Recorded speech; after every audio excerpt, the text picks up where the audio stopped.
Okay. Welcome to You Have to Watch This podcast, a Rum Runners Network podcast. I am Ryan, And I'm and Devin. that's Devin. This is a little bit different format today because Alan, unfortunately, is a little bit under the weather, and so Devin and I are trying to accomplish this on our own. I think we've done this once before, and I I think think it went okay.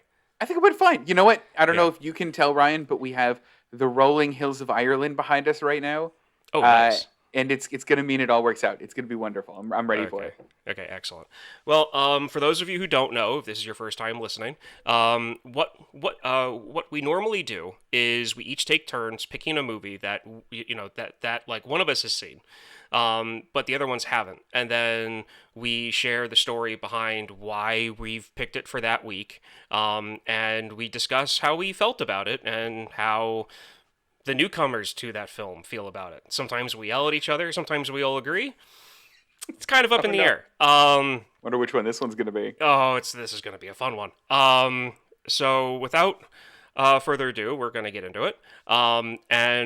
But what we want to start off first with is a little segment called "We Watch This," just to kind of get a heads up with each other about things that we're watching, things that we might want to recommend for each other, and movies that we're probably going to be adding to our list. Which this one's for me. Devin, did you want to do yours first?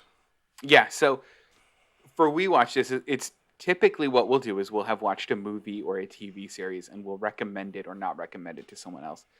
This one's a little bit weird for me. I watched about 3 minutes of a TV show, and it was some of the funniest TV that I think I've ever seen. And I just wanted to tell you about it, Ryan, because I Okay. have to tell somebody about this. So, for the last week of my life, I was up in Belfast, and I don't ever watch cable, ever, ever, ever, except if I'm in a hotel room and need background noise. So I flicked on the cable, flicked on the first channel that wasn't just the standard like "Welcome to your room" like Yeah. TV screen. And the show that was playing, Ryan, was a show called Naked Attraction. Ryan, have you ever heard of the show Naked Attraction? No, but I've heard of Basic Instinct, and it kind of sounds like the same thing. You know, it very well might be. So the conceit of Naked Attraction is there are five people who are potentially going to go out on a date with one person that chooses one of these five people. Now, the way that the person chooses the five people is that the five people have these screens over front or over top of them that are opaque, right? You can't see through these screens. But once every round, they'll lift up more and more of the screen, and the people behind the screens are naked. So naked attraction. And the guy that's doing the judging or woman that's doing the judging has to eliminate or include people based on the parts of their naked anatomy that they currently see. I don't know how this is a show. You see everything on British TV. So first off, I click on the channel and I wasn't ready to see just wall of naked from the waist down women. Was not ready to see that clicking on the TV. But the best part of it was neither was the contestant because I clicked it on and the host goes, "Okay, let's reveal the ladies." And the screen goes up. You see wall of naked from the waist down women and the guy that was picking them starts crying and runs off stage.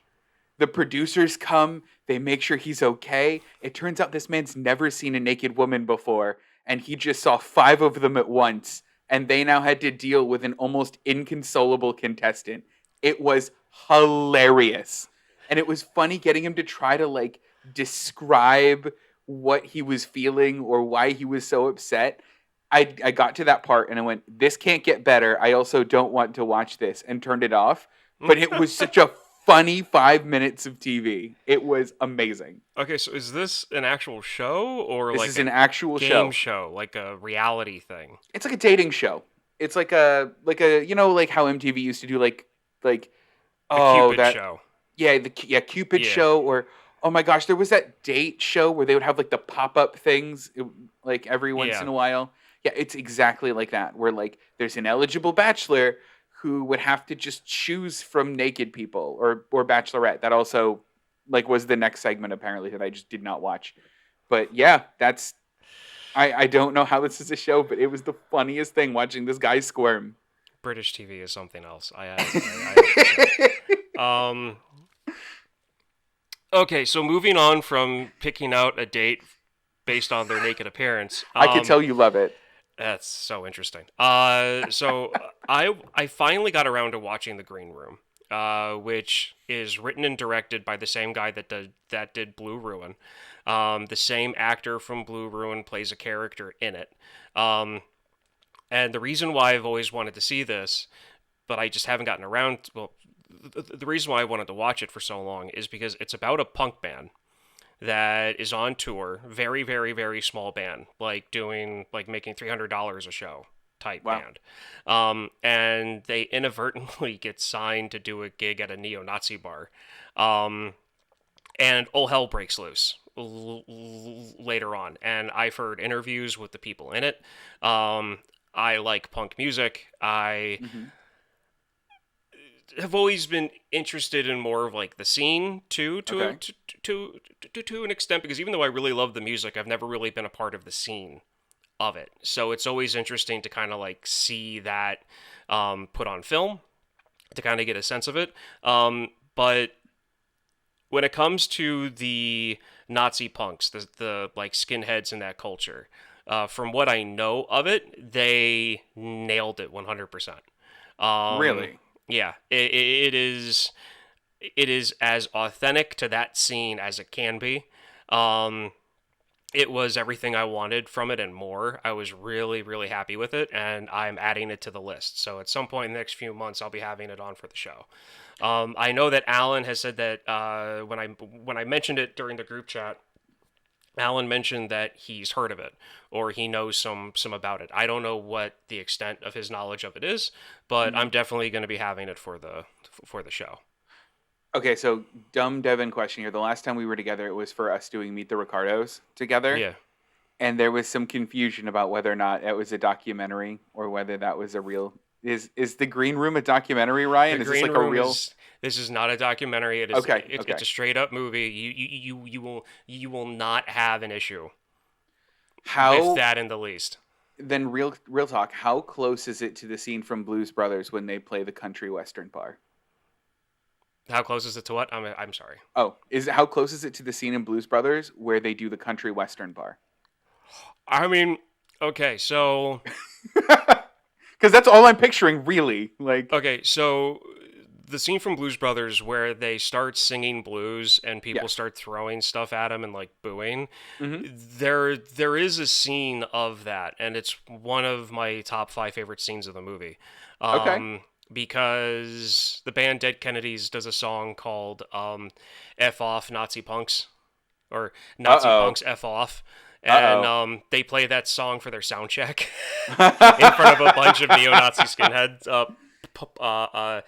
In front of a bunch of Nazi punks. It doesn't go over too well, but nothing Sure. too bad happens. It's later on in the movie, um, but it's got the same feel as Blue Ruin, and I really enjoyed that. You like that movie, if I remember correctly. I've actually never heard of Blue Ruin. We did it for the show. We did do it for the show, and I did like it. Now that I saw the poster for Blue Ruin. Yeah. So, and then one last Devin question. Okay. I don't know the director. Is everything that he does a color and then a word? I'm having issues with my laptop cutting Oh, out on no you. worries. This is gonna be fun. This is gonna. That's right. Is every movie that this director does, is it always a color and then a word? Blue Ruin, Green Room. I'm honest. I did look up his thing. I don't remember seeing that connection, but these two movies definitely. Okay. And there's a lot of green in it, like color wise. There's a lot of green. Oh, fun. So Okay. yeah. Um, so yeah. So there's that. Now the movie that we're doing for this week was Devin's pick. Now usually, like I said, we pick movies that we have seen that we want to show the other ones, so we can talk about them. Occasionally, what we'll do sometimes is be like, I really want to see this movie. I really think it's going to be interesting. I want to share that with you guys. So we're all going to watch it, like separate, but we're all going to watch it for the first time and come back and talk about it. Occasionally, we do this, and that was Devon for this week. So, Devon, I'm going to throw it over to you to take the reins. Perfect. So this week we had watched the 2022 film Banshees of Inisherin, written and directed by Martin McDonagh, starring Colin Farrell, Brendan Gleeson, Kerry Condon. So this is a movie that I had wanted to watch for a long time, specifically because the movie In Bruges is one of my favorite movies. That one is also written and directed by Martin McDonagh and stars Colin Farrell and Brendan Gleeson. And for that reason, the second I heard of Banshees of Inisherin, I went, "The boys are back!" and was so excited to watch this movie. I'm not going to say much else about what I thought about the movie because before watching this, Alan had told the both of us the less we know about the movie going into it, the better it's going to be. Apparently, the trailer does reveal a lot about what this movie is doing. I came into it completely blind. Ryan, what do you know about this movie? How did you feel about it? Yeah, tell me everything. I had no idea. I went into it blind. Okay. And this was essentially part of our Oscars run up, right? We try to watch as many Oscar nominated movies as we can before the Oscars come out. We actually did a good job of watching a lot of them this year, which is pretty surprising. This is one of the few that had kind of escaped us. This one and a couple others that I'm sure Alan will make us watch at some point. Yeah. So then, with all of that, Ryan, what did you think of the Banshees of Inisherin? Do you really want me to go first on this? I'll go first then. Let me go first. I'll set the scene here. All right. First off, I want to say I hyped this movie up too much in my head. I love In Bruges. I love Three Billboards Outside of Ebbing, Missouri. I thought this was going to be a movie very much like those. In some ways, I was very right. In some ways, I was very not right. I liked this movie. I will recommend this movie to people. I don't know that I would watch this movie before any of his other work. That's where I sit with the movie right now. We need to talk about it. I can't wait to hear your thoughts. I'm actually tentatively afraid. Ryan, go ahead. There are times when movies are based around symbolism. Yes. When I pick the symbolism up within the first, third of a movie, usually it goes one or two ways. Usually I like the symbolism and I'm fine with it and I get into it and I enjoy it. And then there's other times where I cringe, I bash my head against the wall, and I just want it to end. Okay. This is one of those ones where I wanted it to end. Well, hold on. No, tell me about it, because there is definitely symbolism in this movie. The movie definitely is. I mean, and I think that's partly why people like the movie so much, is because the plot itself is very straightforward. The plot, for those of you who haven't watched the movie yet, and we won't get into spoilers just yet, the plot is that two friends are essentially at an impasse when one of them decides that he no longer wants to be friends with the other one. Hijinks ensue is essentially where I'll leave it at that. So, in the first third of the movie, what was the symbolism that you picked up on? Again, this really isn't spoilers. This is just background information for the film and the era that it's taking place in. Yeah. The plot parallels what's going on the mainland with the Irish Civil War. Yes. So you've got that going on. Mm-hmm. And then you've got the symbolism of the threat that happens and what that means for the character that's making the threat. Yeah. When those two collided, I was just like, oh, God, no. I was like, oh, no, hold on. But why? So why didn't that work for you? Because basically, a character threatens to take the disagreement but without giving anything away just yet. A character decides to take the disagreement between the two of them to an extreme that, for a while, you don't actually believe he's going to do. Um, so that is you're right, contrasted with the Irish Civil War that's actively going on. That lasted until, I believe it lasted until May of 1923. Yeah, Yeah, May of 1923 is when it lasted. This movie takes place March-ish, April. No, April. April April, of because 20. Yeah, it's on a 1923. calendar. Yeah, It is, yeah. there's a calendar in the movie. Yeah, So why didn't that work for you? it was just one of those. It gave the premise of the whole thing away for me too soon. Okay. So it was one of those things where it was like, oh my god, okay, fine, Civil War, two sides, they used to be friends and now they're not anymore, and Civil Wars only end one of two ways. And then you've got, oh, look, he's threatening to do this, but this is his hobby, so that's going to interfere with that. And it was pretty much just me watching the clock until the movie ended the way I was expecting it to end. Okay. So it well, no, so fair. It came on too strong, Yeah. and because the symbolism made itself obvious, which it pretty much was, Yeah. they would literally get into a fight and then go, "Oh, look, shooting on the mainland." Like Or something this. would happen and a Yeah. character would be in between the other or like one of the assisting characters would Hmm. be like the in between the two main characters, and as they're like walking around, someone in the village makes a comment about the Civil War, or you can hear the rifle fire from the mainland. Like just like the symbolism of like the battles going on between the people is Yeah. also is also reflected on what's going on in the mainland with the actual Yeah. war itself, and then people making their comments about how, oh, war is horrible and then the reason why. And it's like I just wanted to be like, okay, I get it. It's like the end of 10 Cloverfield Lane. That movie was Okay. great up until the Yeah. last 5 minutes. How so?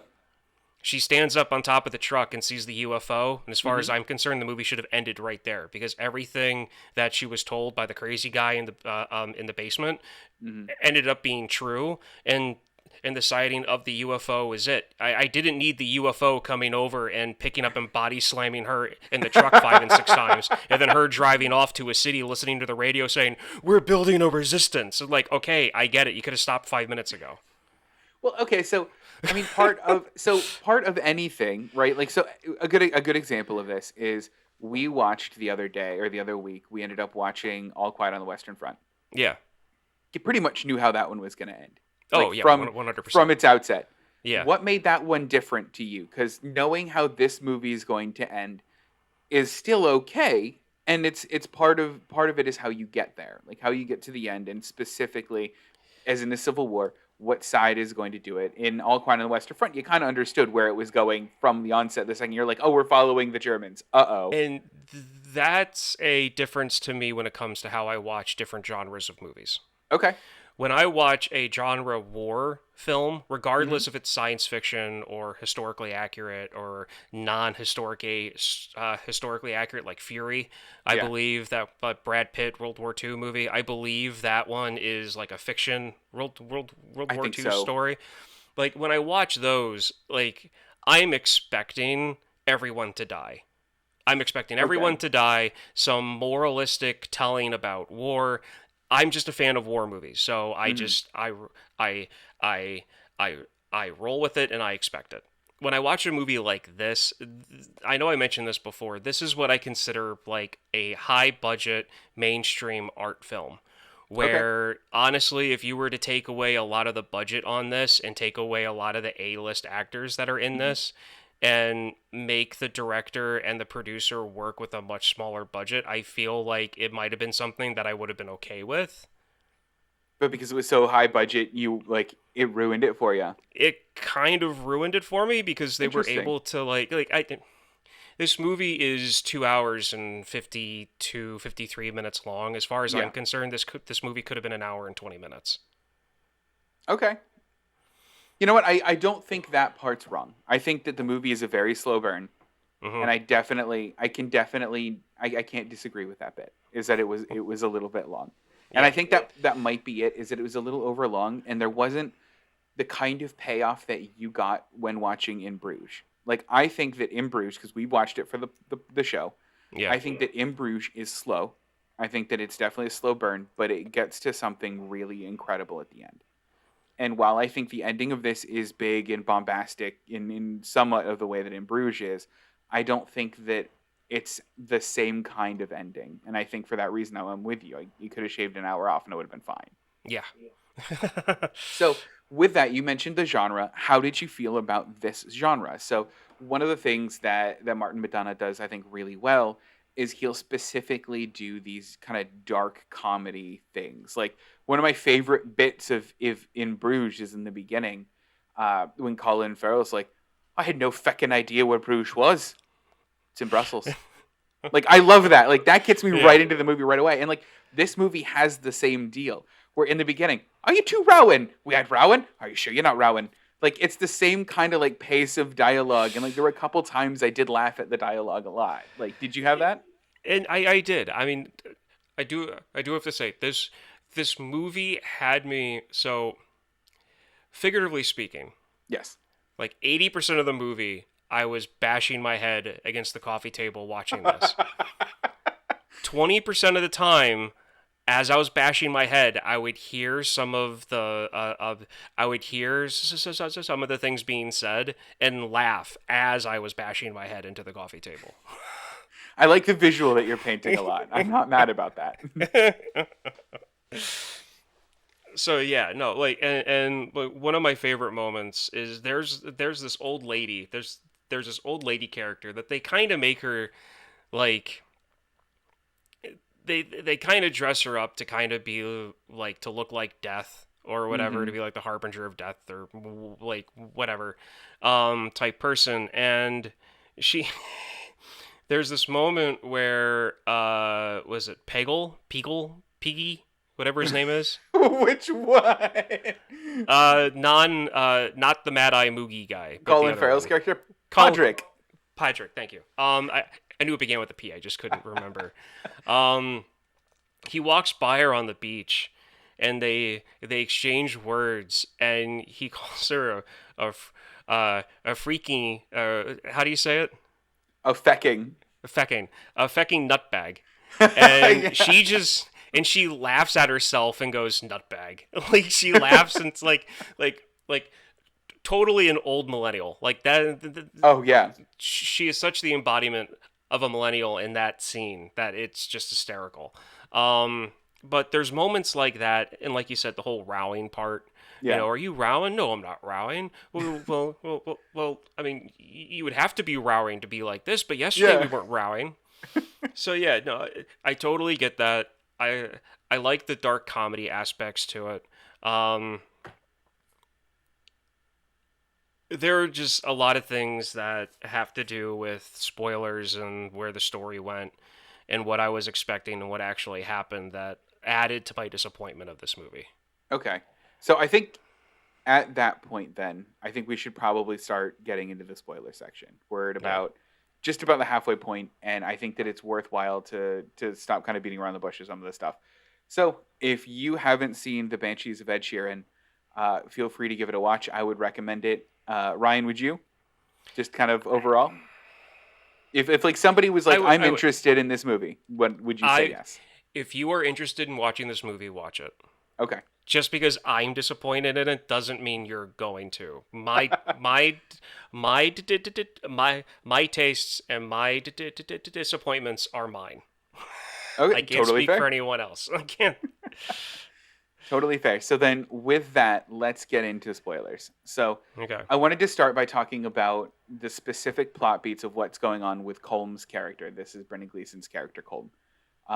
For those who don't know, that's Mad Eye Moody from Harry Potter. It is. There's a couple times when they call him like Colm Sunny Laurie, and I like don't hate that at all. That's not the spoiler, by the way. But basically, he kind of wakes up one day and realizes that Colin Farrell's character Podrick is boring and doesn't want anything to do with him, and that he needs to stop associating with Colin Farrell's character Podrick, and he needs to focus specifically on his violin playing, because violin playing is what's going to immortalize him. And it's pretty clear that he's kind of going through a midlife crisis, right? Yeah, I mean, the only thing you said that I kind of disagree with is I don't think he just woke up one day and decided he couldn't take him anymore. I think it was a long time coming. Sure. for him because I related to both of these characters really heavily because I've been on both ends of the spectrum. I've been Have both you? of these characters.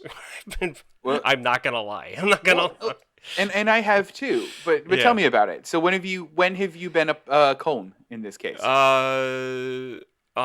There's been people, and it's not really friends that I've had this issue with. It's been like work colleagues that I've had Okay. this issue with, where I'll be like work friends with someone, and then there are parts of their personality that just start grating on me, Mm-hmm.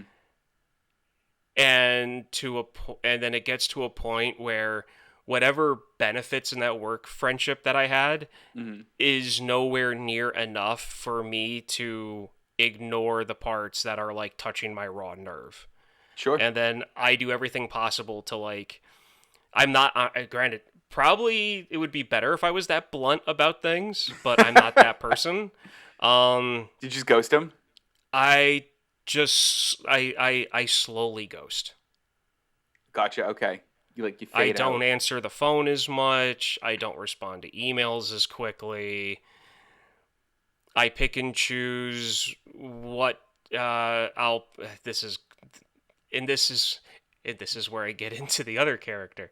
Um, like I won't leave them hanging if something really important comes up that'll get them like in trouble. But if Yeah. there's a situation where they're reaching out for me to help, and I know that they could reach out to someone else, I'll Mm-hmm. just ignore their request for help until they go Oh to wow. someone else, and just try to start to become not reliable and just kind of flake.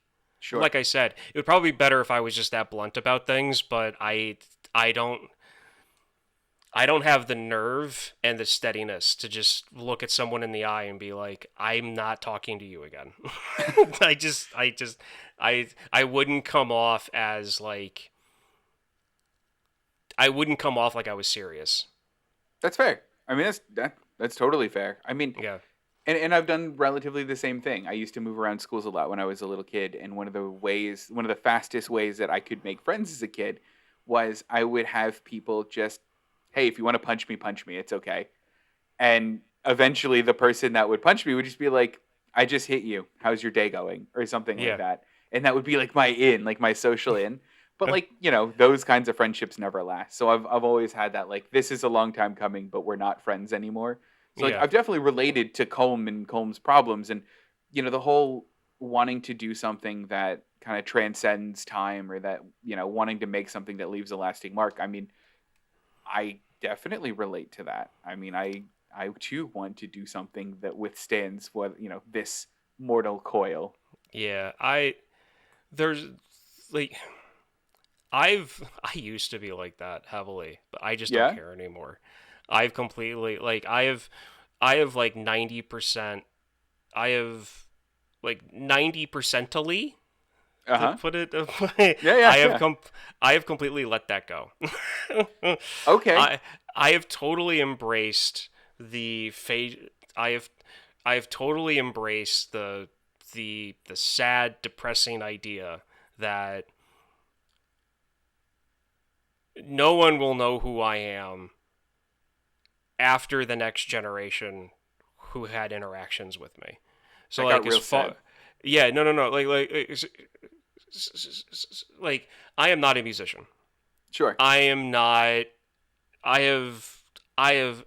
I have not done the schooling. I have not done the studying to do anything at this moment in my life to make any real impact economically, socially, whatever. Hmm. I'm just here to have the most comfortable life that I can and just be happy with it.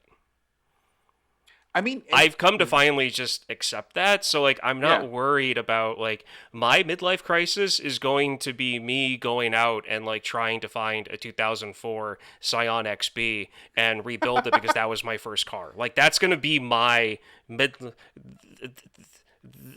that's that's going to be my midlife crisis. It's not going to be trying to write a sympathy a symph a symphony one-handed in a bar. I mean, So it sounds like you're then more on Podrick's side in that. So Podrick Yeah, essentially doesn't really care about his destiny, doesn't have the same things that Colm does. Podrick very much cares about let's have fun. I want to be nice. Everyone deserves to be nice.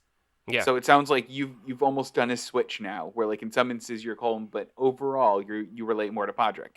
Yeah, and I've been on that end of things where I've had people just ghost me on stuff. Oh wow. Yeah, like I've known people who have just like boop, nope, no, it's like no conversation, no social media contact. I wake up one morning and like the conversation feed on Facebook Messenger is just gone. Oh gosh. Oh weird. Yeah, like maybe twice in my life Still. I've ever had that type of situation. But it's one of those things too where it's like I don't it's whatever.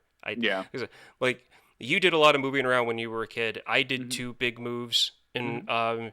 in in my life, Hmm. and so you know meeting people, having them exit your life, like that's all part of life. Like Yeah.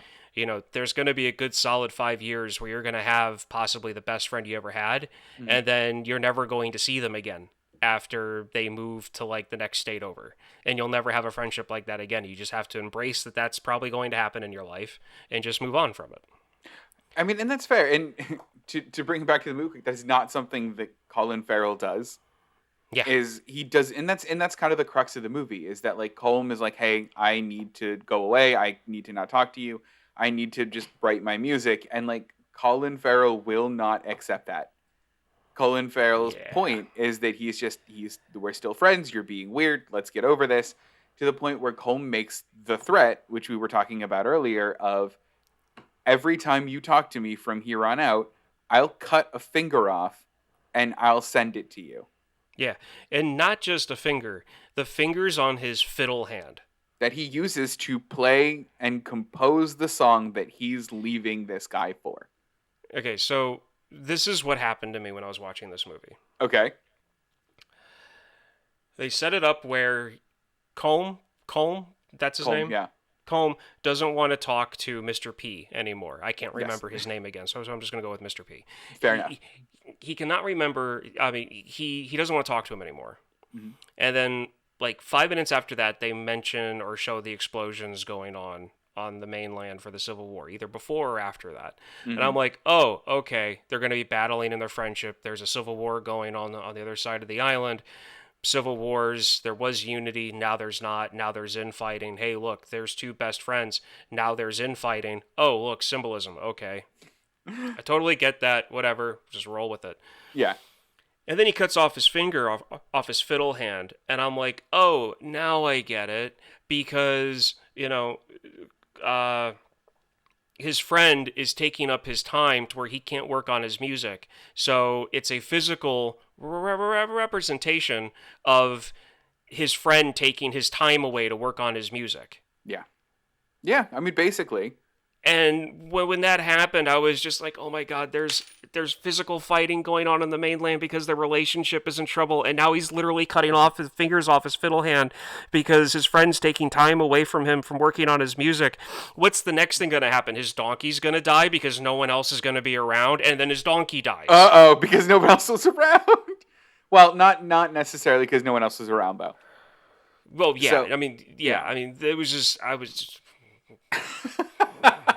Just like you out of spite guessed the next plot point of the movie. yeah, And and that made me mad. to be fair, so at one point he cuts off his fingers, and the donkey, who I'm convinced is the star of this movie, the donkey eats one of the fingers, chokes on it, and dies, Yeah. which is collateral damage. It's collateral deaths. It's them getting someone No. involved, and yeah, Yes. And the miniature donkey yeah, is basically his Mr. P's pet. mhm, Like it's pretty much his dog. Like that's his like, whenever he's sad, he lets the donkey into the house. When his sister comes, home, the sister yeah, yells at him for, letting the farm animal, in the house. And there's literally a scene where he's sitting on the floor sad and his donkey's next to him And his sister comes home and yells at him about having the donkey in the house. And he goes, "What? I'm sad." It was Listen, the one of those moments where I was bashing my head laughing because it was Oh yeah. legitimately funny. I mean, the one thing I will say is that the animal direction in this movie is phenomenal. There's a scene Oh where yeah, Podrick comes into the house after Colm's already cut one finger off. Colm has made the threat that the next time you talk to me, I'm cutting the rest of the fingers off. And then Podrick storms into Colm's house, starts yelling at him because he figured, that's what he wanted. This is all a ploy to like make him more self confident or something like that. It doesn't work. And there's the scene where the dog takes the shears that he knows Colm's going to use and starts slowly backing out of the house with it. I don't know who these animals are or who's training them. They're phenomenal. I mean, even the donkey, like Jenny, was like the yeah, best. yeah. You got there's that, and then even like the farm animals. Yeah. For Mister, what's his name? I gotta get this. I can't be Podrick? calling him Mister Podrick. Thank you. Yeah. Podrick has his farm animals in the house after Jenny dies. Yeah. His prized donkey. And like the cows walking through the living room, and like his cart horse is like trying to like it's almost like the cart horse is trying to fill the role of Jenny by like standing next to him, nuzzling him with its nose.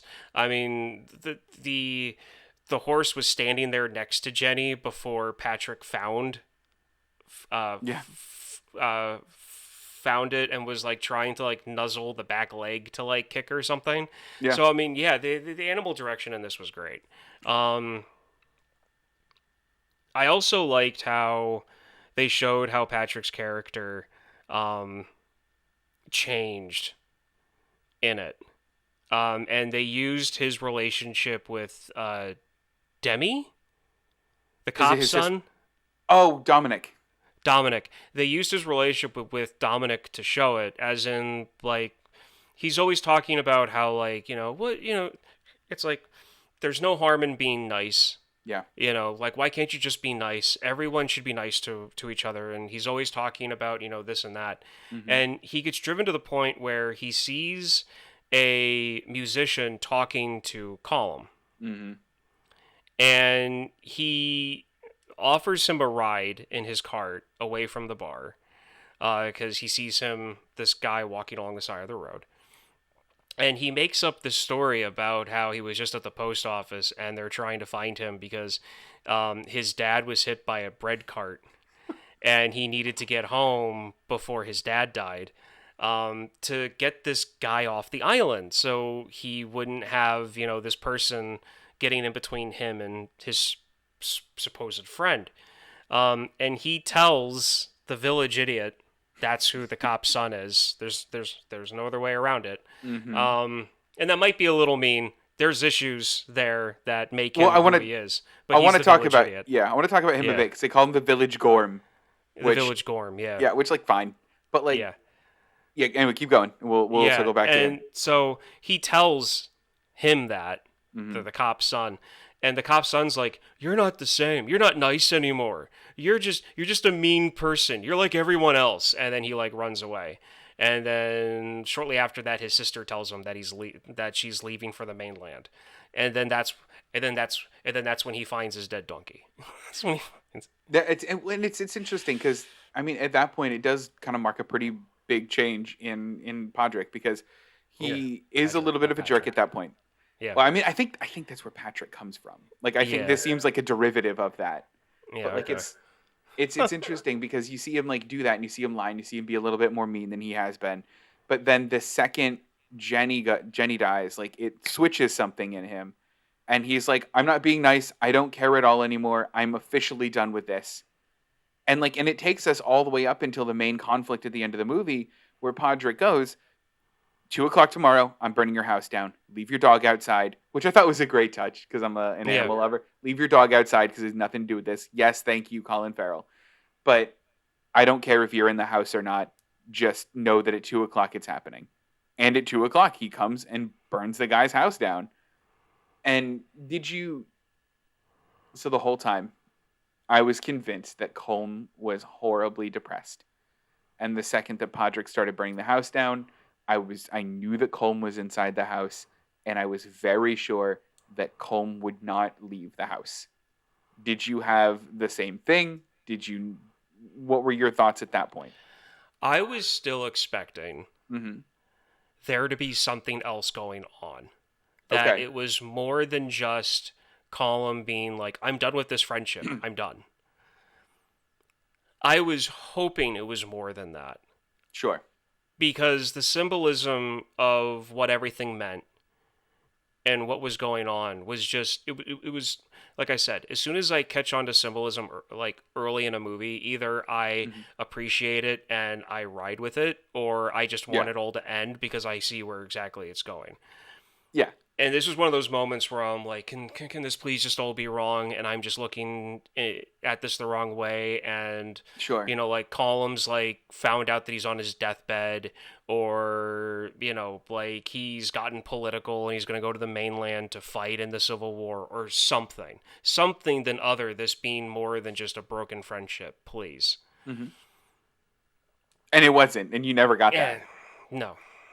Well, I mean, is the fact that it was essentially a midlife crisis that the priest kept asking Colm, like, how is the despair? Do you still feel the despair? And when Colm first kind of really launches himself into the music, he goes, no, despair's not there at all. But then the more he starts to cut his fingers off, the more he starts to lean into this kind of life that he has now, the despair is slowly coming back. This isn't doing for him what he thought it was going to do.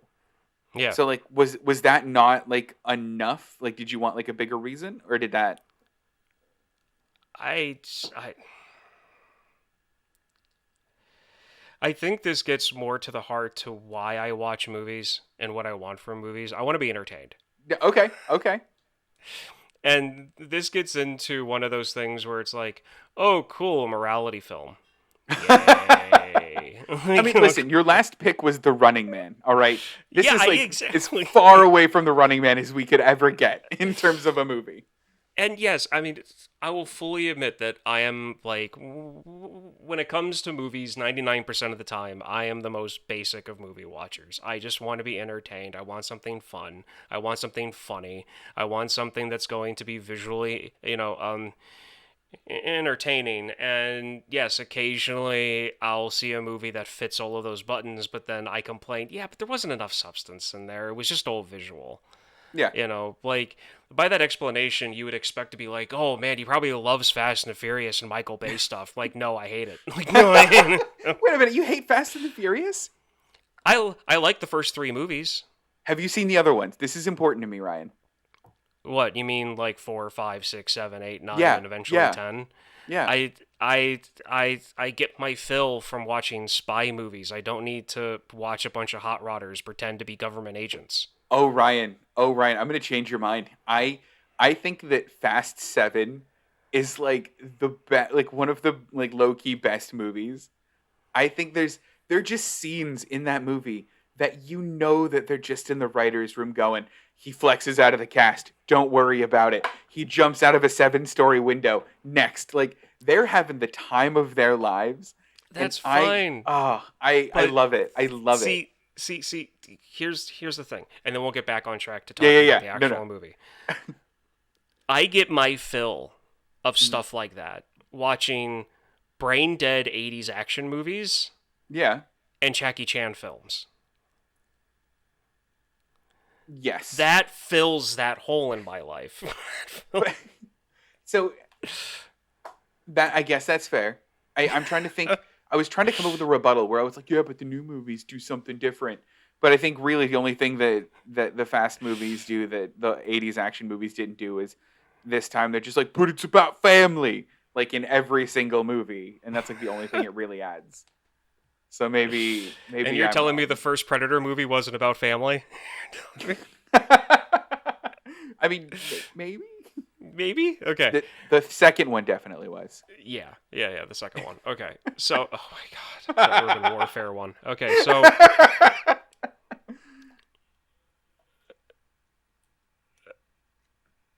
So no, back to I let me like pivot to my yeah. question quick. Did Yeah. you expect Colm to be in the house when it was burning? I didn't think that much into it. Okay. I wasn't sure because it's one of those things where it's like, okay, well, either he's in the house and they're going to go the direction of um, Patrick. I guess he's now the starfish from SpongeBob. Good. Is going to, be like following the whole Civil War analogy. I was thinking Yes. to myself, if he burns the house down and Colum's in there, then he's going to kill himself Hmm. because the whole Civil War mentality and like just injuring yourself, because Yeah. nothing ever really comes good from that type of stuff. Hmm. And that's what everyone was saying. Like, war sucks, nothing ever good happened, Right. like not, nothing ever good comes from this, except for the cop, but that's a different story. He has Yeah. his own opinions that are kind of weird.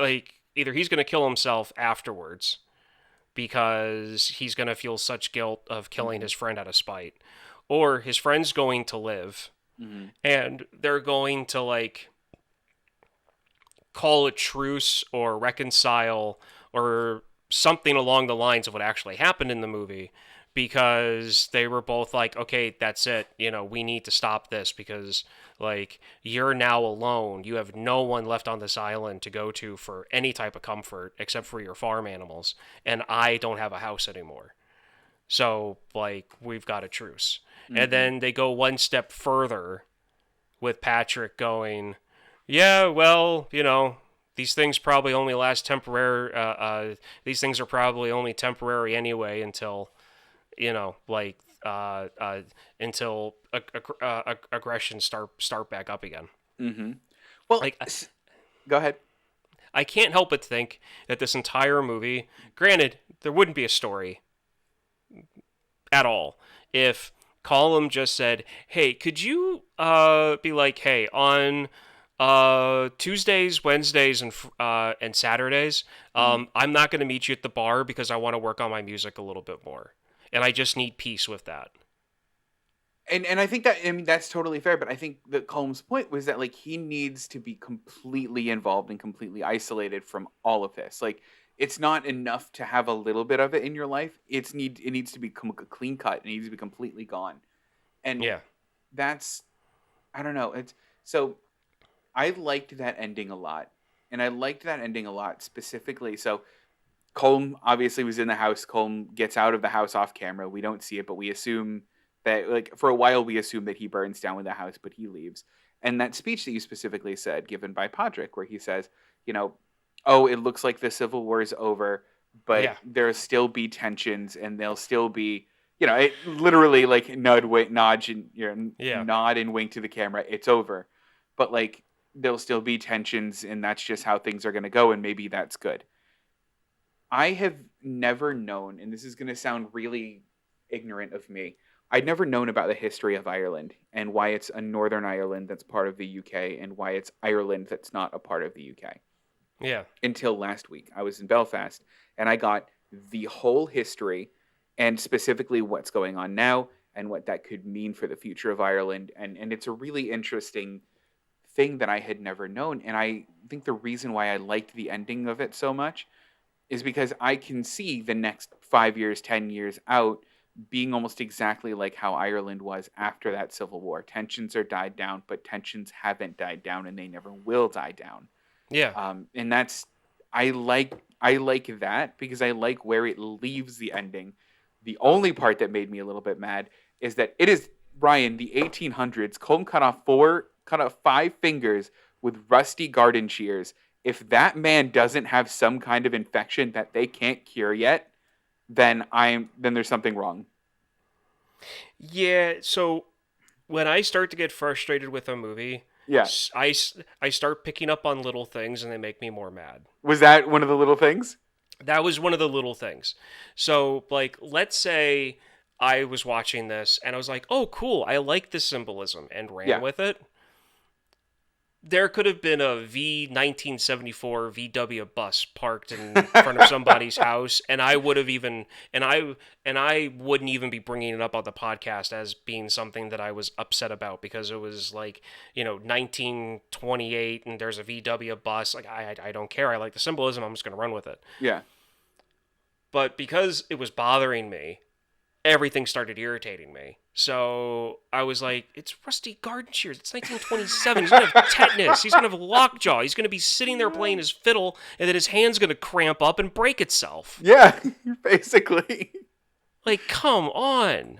Come on.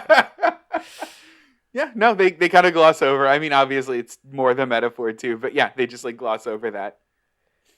I think one of the things I like the most, though, is that the movie itself comes down on who it thinks is right, and it doesn't think that Colm's right. And one of my favorite ways is Colm is writing a piece of music called the Banshees of Inisherin. That's where it gets its name from. It's kind of one of the reasons why it gets its name from that. Also, there's a line about banshees and symbolism there too. But one of the reasons is he writes. We'll talk about that in a sec because it's more symbolism I want to hear your thoughts on. But he writes his song called Banshees of Inisherin. Ryan, we never hear it in its entirety. We hear like 5 bars at most of this song. Yeah. The movie does not care to have you listen to this. Because banshees warn of death, and there was an argument of whether or not the myth was real. And obviously this movie's set in the real world, so banshees don't exist, and yada, yada, yada, yada. Oh, but I loved the line that Colm said, though. It wasn't that banshees, he doesn't think that they don't exist. He says he thinks they do, but he doesn't think that they're actively shrieking outside of your window anymore. They're just sitting back and letting things happen. And I thought that part was actually kind of cool. Yeah, I would too if things were going the way they are then and now.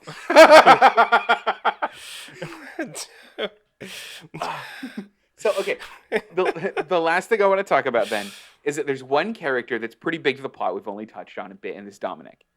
Dominic is the village gorm. He's a bit of a silly guy. He's had a rough childhood, but in the end, he's actually, Jenny aside, he's actually the only death in the movie. What did you think about him? It was one of those things where it was like, I was like, okay, well, what's his deal? Why is he in this? And then later on, you're like, okay, he's the cop's son. Like, okay, he's a bit dull, and he's a very, very, to sound European, he's a very, very simple lad. And it didn't really hit me until he tried to ask the sister Siobhan. Yeah. Siobhan, like he tried to ask the sister out and everything, and it was the second time he said, fable heart or feeble heart or whatever. And I'm like, okay, this kid's harmless. He's just an innocent, like he's just he's as innocent as you can get for the early 1920s in Ireland, living on a remote island with a bunch of people he's seen his whole life. Like, he's as innocent as you can get in that situation.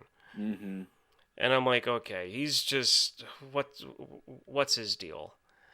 And I feel like when he lost his faith in Patrick, Mr. P, Podrick, I feel like when he lost his faith in him is when he decided, he was like, that's it. There's nothing for me at home. There's nowhere for me to go. Everyone sees me as an idiot. I'm tired.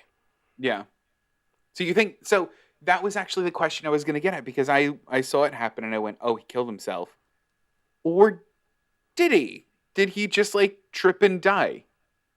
I mean, he very much could have been like walking along a rock face or walking up the hill and fell and slipped in.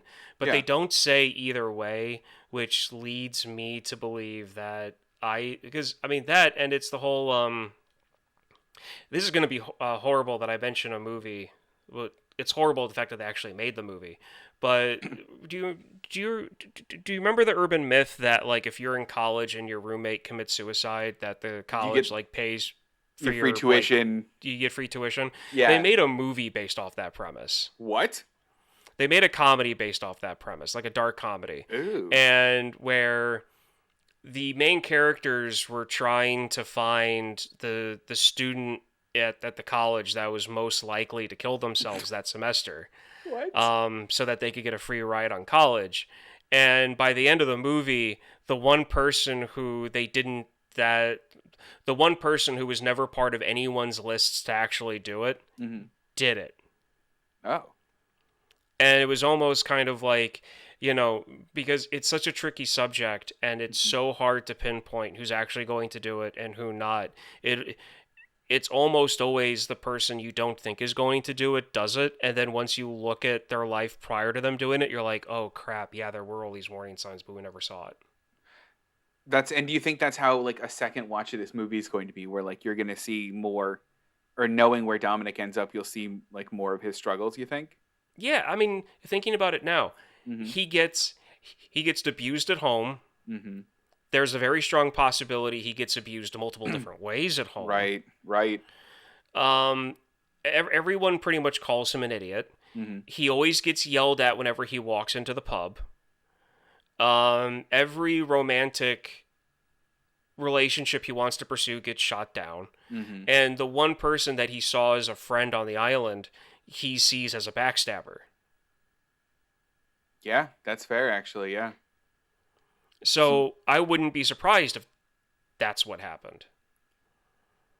Yeah, I mean, because I was debating about it, like between from last night till this morning. I was like, was this on purpose or was this on accident? And I think I like your take on it, because if that's the case, then that means that both Colm and Podrick essentially have blood on their hands. Yeah. They've both done wrong, basically, and they've both had an innocent person mixed up in their nonsense.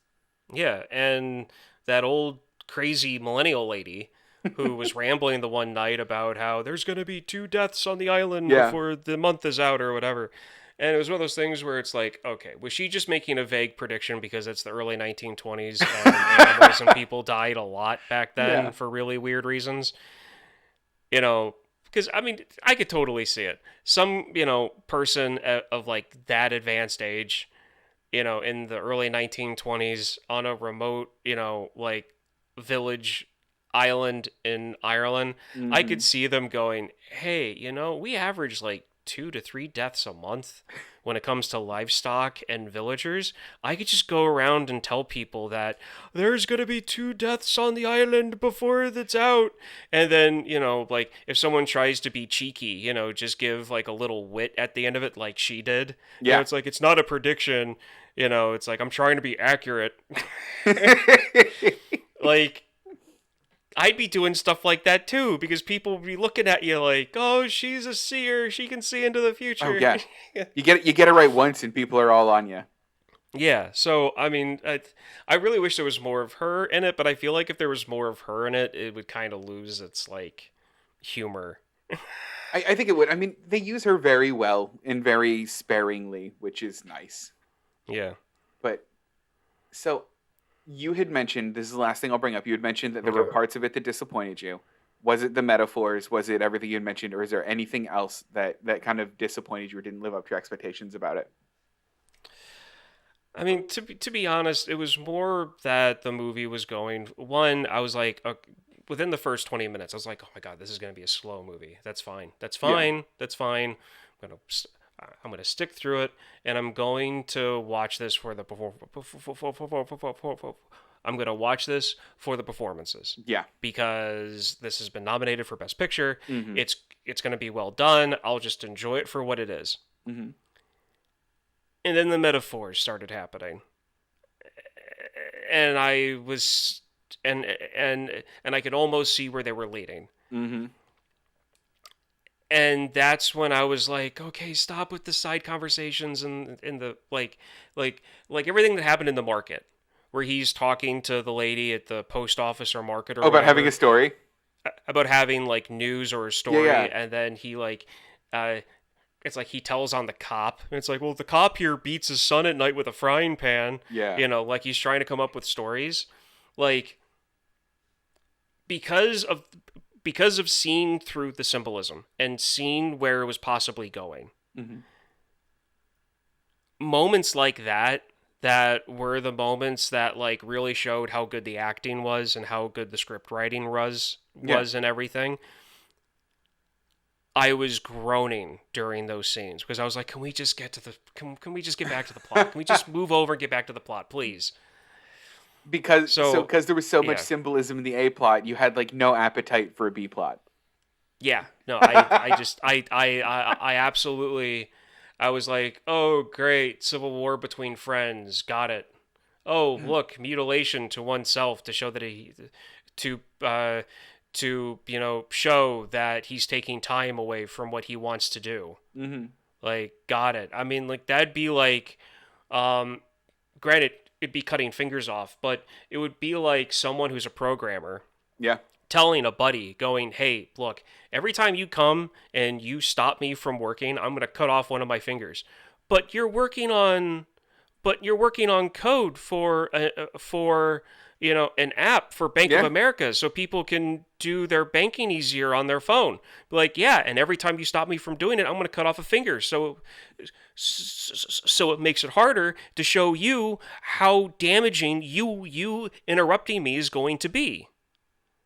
Yeah. And then eventually the friend not understanding, and then the person not left with fingers, and he has to use his nose on the keypad. Yeah. I mean, that's not wrong. That's basically it. For those listening and not seeing my face, I have the most like upset, like He frustrated look on my face. He's very unamused by all of this. This poor man has no fingers and is typing with his nose, and Ryan just does not care. I don't. Do you want to know why? Because Tell he me. still has a nose to use the keyboard. He still has a nose to use. That's fair. So I think that's Colin all I can have, just- Ryan. Colum at this point can just learn how to play the violin with his opposite hand and use the palm of his hand to crump onto the end of the bow and just play it that way. Duct tape the bow onto that part of the hand. Duct tape didn't exist back then. No, it didn't. Did it not? They didn't have it, so I'm going to say no. When was duct tape invented? Hold on, this is important to me now. This is very important for the episode. They're 20 years out from duct 1943. tape. All right. Yeah. All right. Totally fair. Those poor See, people. again, example. If I would have liked the symbolism and they would have had a roll of duct tape on the shelf, I wouldn't have said a thing about it because I wouldn't have cared. Right. But that would have because taken you I straight didn't out. like this movie as much as I did, if they would have shown duct tape in it, I'd have been on here ranting for 30 minutes that duct tape didn't exist back then. Duct tape didn't I'm not mad about that. So on that note, Ryan, is there anything else you have about Banshees of Inisherin? I'm good. I've run through all of my notes. Good. I have too. So do you wanna send us home, Ryan? Yeah, so gotta remember how Alan does this. Okay, I'm just gonna do it my own way. Do it. So thank you for listening. I hope that we entertained you enough. Entertained. I hope that you enjoyed listening to us. And if you want more of this with Alan, of course, because we are normally a trio, you can find us on any major podcasting audio app, and that's including like Apple Music, Amazon. On Amazon, Spotify, all of those apps you'll find us on. We have a YouTube channel, so if you go over there, make sure to hit the subscribe button. It helps us to get our videos out there to as many people as we can, because not a lot of people want to hear our opinions on stuff, but I hope they like our bantering. We also have a website. If you go to rumrunners.com, you will find a link to our site that'll have more information and more links to more socials that we have. And we usually bring up what movie we're going to do next, but Devon and I are kind of up on the air because, to be perfectly honest, Alan does a lot of the heavy Alan does a lot of the heavy lifting for us. It's pretty much his podcast. He does a lot of the sound editing, video editing. He does a lot of the Photoshop. He does a lot of stuff for us. So we don't remember, because we kind of rely on him a bit too much, probably, about who goes next. And so we're not entirely sure if it's Alan or myself that goes next. So we will get that out there as soon as possible about what film we're going to be doing next week. And usually we do this on Tuesdays at 6 p.m. And we usually go live on YouTube, Twitch, and Facebook. Whenever our software is working correctly, we can do all three at once. So subscribe to any one of those. You'll get an alert. We do respond to chat to questions in the chat box. So please, if you want to, engage with us. Yeah. It makes the conversations more fun. But yeah, so you can find us all over the place. Again, that is you have to watch this podcast. I am Ryan. And I'm Devon. And are you going to do it? Are you going to do some Irish accent to sign us off? Hey, laddie. Okay, I'm done. Look, Ryan, you're acting the gilly-goly. Yes, I can't do it like that. I love it.